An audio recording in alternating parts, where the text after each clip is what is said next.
Okay, so let's start with a really cool idea. What if a villain's true goal wasn't just to, break the law, but to actually become the law itself? Today, we're going to dive deep into a super fascinating and frankly dangerous character type, the sovereign villain. And trust me, this is not your typical bad guy. We're talking about an architect of change, a real force of nature who's trying to rewrite the very rules of our world. So just let that sink in for a moment. What if a villain's goal wasn't to break the law, but to become the law? Forget everything you think you know about villains who are just after money or, traditional power. I want you to imagine someone whose ambition is to completely tear up the rulebook of existence itself. That single idea, that's the key. That's what unlocks the whole concept of the sovereign villain. All right, so here's the core definition for you. A sovereign villain, they're not just some criminal. They are a legislator of values. They operate in this space that's beyond good and evil, and their whole goal is to architect the end of one age and the beginning of another. So in this explainer, we're going to break down what makes them tick. We'll look at their core mission, their psychological blueprint, and then the three key traits that make them so formidable. First up, the core mission, Herald of the Great Twilight. So what actually drives a villain like this? To really get a handle on their actions, we've got to understand their mission, right? What's the philosophical fire that's fueling this massive, world-altering ambition?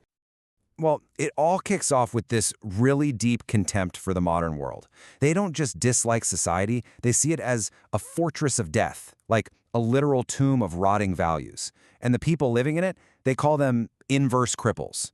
The idea is that they're not whole, powerful individuals anymore, just hollowed-out fragments of what a human could be. And this quote, wow, it just perfectly captures their entire worldview. All is empty, all is alike, all hath been. See, this isn't just about being dissatisfied. It's an absolute, rock-solid, nihilistic certainty. In their eyes, the world has just run out of ideas. It's tired, it's repetitive, and it's totally meaningless. And it's from that certainty that their whole mission is born. And what's really key here is that their goal isn't selfish. This isn't about getting rich or sitting on a throne. No, they see themselves as a kind of midwife. They're to help birth a new, stronger type of humanity.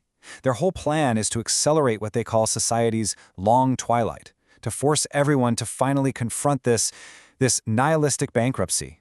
They truly believe that only from the ashes can something genuinely strong and alive finally emerge.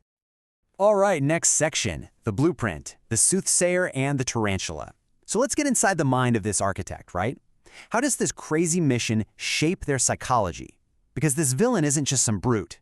They're this complex fusion of two really powerful archetypes, the visionary soothsayer and the strategic tarantula. And this is where they become really dangerous. Their power isn't just about having this big, grand vision. Oh no, it comes from mixing that prophetic insight with really cunning, calculated, and often deceptive actions. It's like they see the future, and they know exactly which strings to pull in the present to make that future a reality. Okay, so this table really lays out their dual nature perfectly. On one side, you've got the soothsayer. This is the why of their mission. This is the visionary part that sees civilization as totally hollow. They're the roaring wind that blows open the coffins of tradition.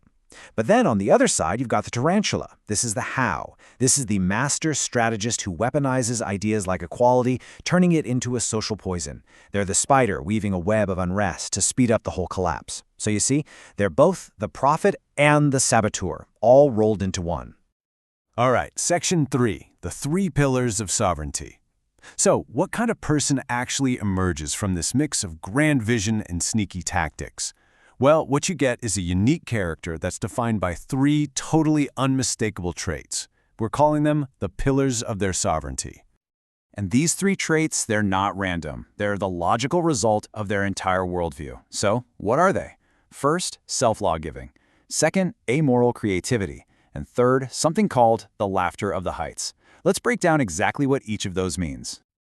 Okay, number 1, self-law-giving. This is huge. It means they are completely, 100% autonomous. They don't answer to any external law, any god, or any ethical system out there. Nope. Their actions are guided purely by their own will to power.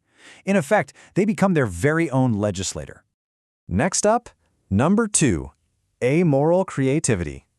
Because that soothsayer part of them sees all values as basically empty, They look at morality as just a tool, not some absolute truth. Good and evil? To them, those are just instruments, weapons they can use to manipulate people and orchestrate this massive transformation. The whole moral landscape just becomes a canvas for them to paint their grand design on. And finally, number 3, the laughter of the heights. Now, this one is absolutely crucial to understanding them. See, unlike so many other villains who are driven by petty stuff like revenge or envy, the sovereign villain acts from a place of joy. Seriously, they find an almost childlike quality in destruction. They don't hate the world they want to tear down. They mock its weakness. They laugh at it from this position of supreme, untouchable confidence. Okay, let's get to the synthesis, the complete architect. It's time to put all of these pieces together. When we combine that core mission, their dual psychology, and those 3 pillars of sovereignty, that's when we get the full picture, the complete portrait of this incredible and terrifying character. So let's wrap this up. What is the sovereign villain? They're a philosophical force of nature. They're that potent fusion of the soothsayer and the tarantula. They're defined by a self-law-giving will that answers to no one. They wield morality like it's a creative tool, a weapon, and maybe most chillingly, they laugh at the very world they seek to remake. They are, in every sense of the word, the architect of the Great Twilight. And all of that leaves us with one last big question to chew on. When an architect like this tears down a world they see as a prison, all to make way for something they believe will be stronger, are they really a destroyer, or are they, in their own way, a creator? Something to think about.